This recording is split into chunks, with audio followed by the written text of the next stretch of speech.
Hi, my name is Paul Matthew, and today we're going to look at what an investor based in Grand Rapids looks for when investing into an entrepreneur.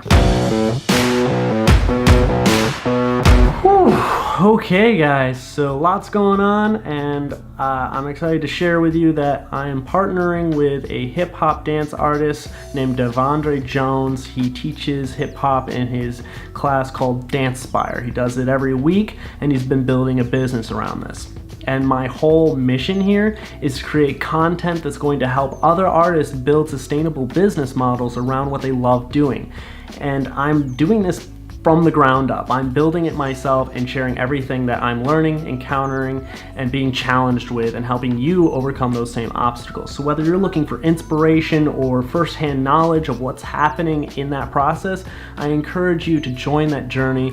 Go hit the subscribe button on my YouTube channel. That link is in the description. It's going to be an amazing journey. Let's build a community of people and entrepreneurs that are just ready to set fire and get things done. So that's why I'm super excited that I'm partnering with Devondre, because he is one of those people that is on fire, an artist that is creating a business from the ground up. And we're partnering together to create a small little marketing company. I don't know how much I can say about that right now, but it's gonna be lit. Is that what the kids say these days? Okay, we had the opportunity to interview Daryl Ross, who is a director at Start Garden, which, if you don't know what Start Garden is, it is a company dedicated to providing resources and helping other entrepreneurs and startups build their dream businesses. And so he does a lot of work with investing, and he's worked with a lot of entrepreneurs, and we had the opportunity to sit down and talk to him and learn about what are some of the things he looks for in an entrepreneur and what he has seen getting his advice. So, just roll it. I was even talking to him, I was like, yeah, he owns 40 acres and he works here at Start Garden. So it's about, if you want to open a business, you're thinking about opening a business, you have any entrepreneurship in you, we are designed to connect you with resources and use our networks to basically open businesses for other people. Got it. So yeah, everything entrepreneurship. Got it. So it sounds like you've been in entrepreneurship for a really long time. You've seen a lot of entrepreneurs.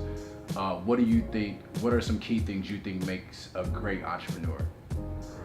Like if you were to invest in somebody, what are some of those key things, skill sets or packs of knowledge that you think makes a great entrepreneur? A history of, it's gonna sound very counterintuitive, a history of failures. Okay. Like a history of failing and being able to bounce back, because inevitably in entrepreneurship you're gonna fail, but a true entrepreneur that has that grind and hustle to keep going.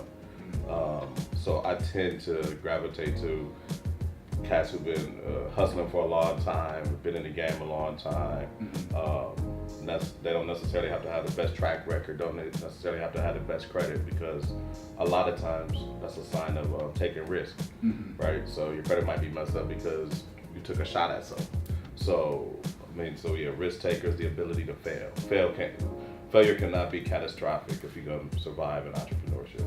Got it. What do you feel like has been one of your biggest failures? My biggest failure? Yeah, like as an entrepreneur, it could be small or big, just one you're willing to share.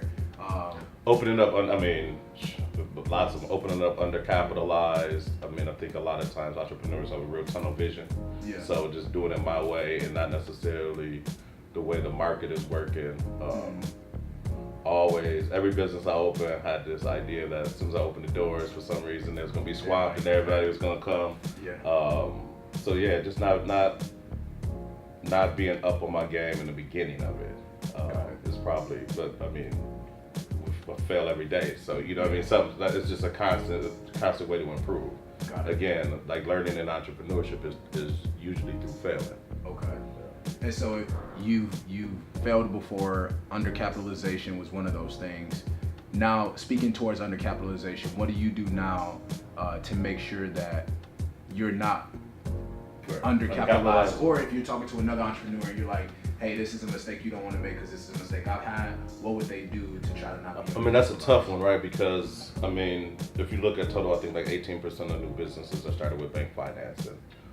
Which means you got 87% that started with friends and family or savings. And the black community and the minority community is lower than that, right? Because we don't really have that concentric network of wealth between our families and so forth. So the number one way to open that black people and minorities are opening businesses are their Visa and MasterCard. So Visa and MasterCard is the microloans in the minority community. So quite honestly, to open up undercapitalized is just kind of the game we play, you know what I mean? So I would say this, I would say don't let undercapitalization like trump your heart. Like if you got the heart and drive, run with it, the money will come. I think it's just a harder thing. And then make money off of other people's money. The more investors you can get, whether that's banking, whether that's other people, but hedge your risk. Got it. Okay. So a lot of people who I work with, my business, who follow me, are in the arts, and so that means a lot of what they do probably may be service based. What do you think is probably one of the best things somebody who's working in a service-based business as an entrepreneur can do to set themselves up for success? Monetize every damn thing. I mean, like in the service, and I've been in service-based, your time is your commodity or your skill or whatever you're trading. Make sure you monetize it, and make sure that you have brand standards, that your brand is always tight, that you don't discount your services to the point of no profit. Owning a business is about making profit, regardless. So hold your profit, hold your brand, and make sure everything you do is monetized. Because time is money, literally, when you're in service business. So.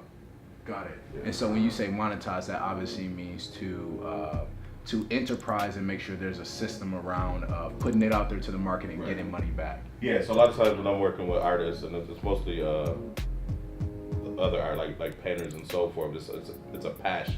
Yeah. You got to monetize that passion, right? So how much is this picture gonna sell? Yeah. How much did I put into it? So I think a lot of times the arts and creative class are driven by something different than profit. Business is about profit flat out. So be able still to, how do you do your passion while making money?